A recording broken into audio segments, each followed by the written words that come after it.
आप सभी को जय मसीह की। मेरे प्रियो, हमें अपनी दिन की शुरुआत प्रार्थना से करनी है।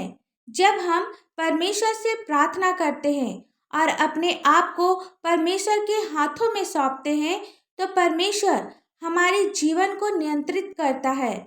हमें पिता की नज़दीकी में जीवन जीना है, तब परमेश्वर आपके साथ रहेगा। वह आपके हर कामों में, आपके निर्णयों में, आपकी योजनाओं में, आपके दुख में, आपके सुख में आपकी अगुवाई करेगा। क्योंकि वचन कहता है, यशायाह नबी की पुस्तक 48 अध्याय का 17 पद में, यहोवा जो तेरा छुड़ाने वाला और इज़राइल का पवित्र है, वह यूँ कहता है, मैं ही तेरा परमेश्वर यहोवा हूँ, जो तुझे तेरे लाभ के लिए शिक्षा देता है और जिस मार्ग से तुझे जाना है उसी मार्ग पर तुझे ले चलता हूँ। मेरे प्रियो, हमें सुबह उठकर परमेश्वर से प्रार्थना करना है और उनसे पूछना है कि पिता, हम अपने दिन की शुरुआत कैसे करें। उनसे बुद्धि मांगे, अपने जीवन को परमेश्वर के हाथों में सौंपे। जब आप ऐसा करते हैं तो वचन कहता है, मैं तुम्हें जो शिक्षा दूंगा वह तुम्हारे लाभ के लिए होगा और जिस मार्ग में तुझे जाना है उसी मार्ग पर तुझे ले चलूंगा। जब हमें अपने भविष्य के लिए कोई रास्ता नजर नहीं आता है, तो ऐसे समय में परमेश्वर हमारा मार्गदर्शन करता है, हमें सही मार्ग में ले चलता है। इसलिए हमें परमेश्वर से प्रार्थना करना है, पिता से अपनी ज़रूरतों को मांगना है। आगे वचन कहता है 18 से 19 पद में, भला होता कि तूने मेरी आज्ञाओं को ध्यान से सुना होता, तब तेरी शांति नदी के समान और तेरा धर्म समुद्र के लहरों के समान होता। 19 पद में लिखा है, तेरा वंश बालू के किनकों के तुल्य होता और तेरी निज संतान उनके कणों के समान होती। उनका नाम मेरे सम्मुख से ना कभी काटा और ना मिटाया जाता। वचन कहता है, भला होता कि तुम मेरी आज्ञाओं को ध्यान से सुना होता। आज यह वचन उन जवानों के लिए है, उन शादीशुदा जिंदगी के लिए है जो अपने जीवन में निराश है, जो हर दिन दुख और चिंता भरी जीवन को जी रहे हैं। परमेश्वर स्वयं कह रहे हैं, भला होता कि तू मेरी आज्ञाओं को ध्यान से सुनता। हमें वचन को पढ़ना है और आज्ञाओं को सुनकर उसके अनुसार चलना है।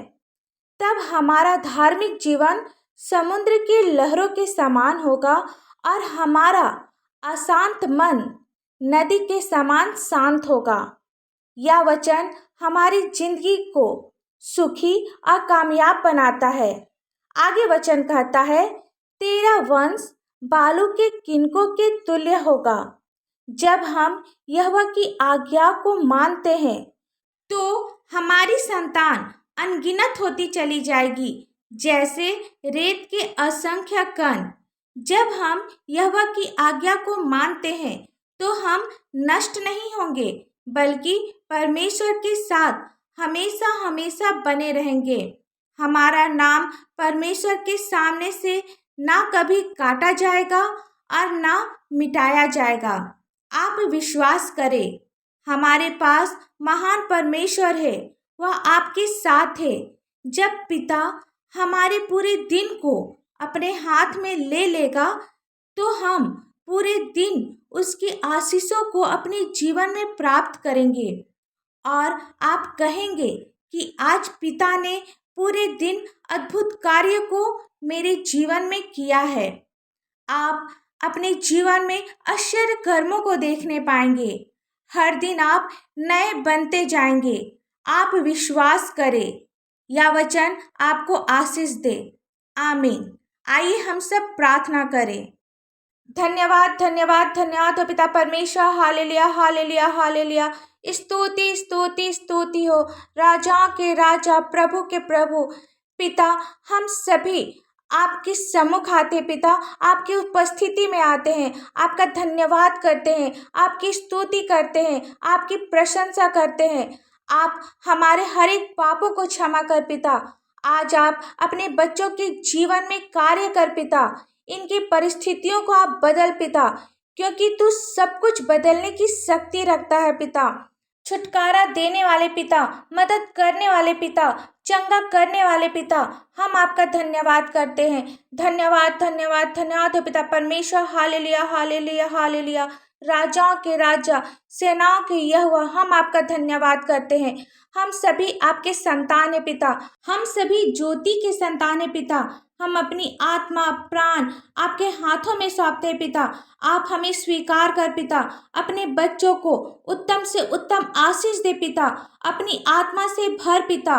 मैं आपका धन्यवाद करती हूँ पिता, आपने हमारी प्रार्थना को सुना है और उसका उत्तर दिया है पिता। आपका वचन कहता है, मैं ही तेरा परमेश्वर यहोवा हूँ, जो तुझे तेरे लाभ के लिए शिक्षा देता हूँ। हाँ पिता, होने दे हम सभी आपके वचनों को समझने वाला होने पाए, आपके हर एक अच्छे बताए हुए मार्गों पर चलने सके पिता। प्रार्थना करते हैं, आप अपने बच्चों पर अपना हाथ रख पिता। आज ये जो बीमार है पिता, ये जो नाना प्रकार के रोगों से ग्रसित है पिता, मैं इन्हें आपके हाथों में सौंपती हूँ पिता। इनके रोगों को आपके हाथों में सौंपती हूँ पिता। आप इन्हें छू और इनके रोगों को, इनके बीमारी को आप आजाद कर पिता। यीशु मसीह के पौध और मीठे नाम से पिता, हर एक बीमारी दूर होने पाए। आपके द्वारा पिता, आपके बच्चे नए सृष्टि बनने पाए। इनके आत्मिक जीवन को, शारीरिक जीवन को, अंदर से बाहर तक, ऊपर से नीचे तक आप नया कर पिता। आपका वचन कहता है, तू अपनी समझ का सहारा ना लेना, वरन संपूर्ण मन से यहोवा पर भरोसा रखना, उसी को स्मरण करके सब काम करना, तब वह तेरे लिए सीधा मार्ग निकालेगा। हाँ पिता, होने दे हम सभी अपनी दिन की शुरुआत आपको स्मरण करके करें पिता। आप पर भरोसा रखे पिता, अपने कामों को, अपनी हर एक समस्या को आपके हाथों में सौंपने पाए पिता। पिता, आप हमारी आवश्यकता को पूरा करने वाले पिता है, इसके लिए आपका धन्यवाद हो। प्रार्थना करते पिता, जितने भी लोग आज बेरोजगार है, आप उन्हें अच्छी सैलरी वाली नौकरी दे पिता। जिनके पास अपना घर नहीं है, आप उन्हें सुंदर से घर की आशीष दे पिता। जिन्हें बुद्धि की कमी है पिता, आप उन्हें बुद्धि दे पिता। प्रार्थना करते पिता, जिन भाई बहनों के पास अपना कोई संतान नहीं है, आप उन्हें सुंदर से संतान की आशीष दे पिता। इस प्रार्थना को आपके मीठे और पवित्र नाम से मांगते हैं। दया से सुन, स्वर्ग राज में ग्रहण कर। आमीन।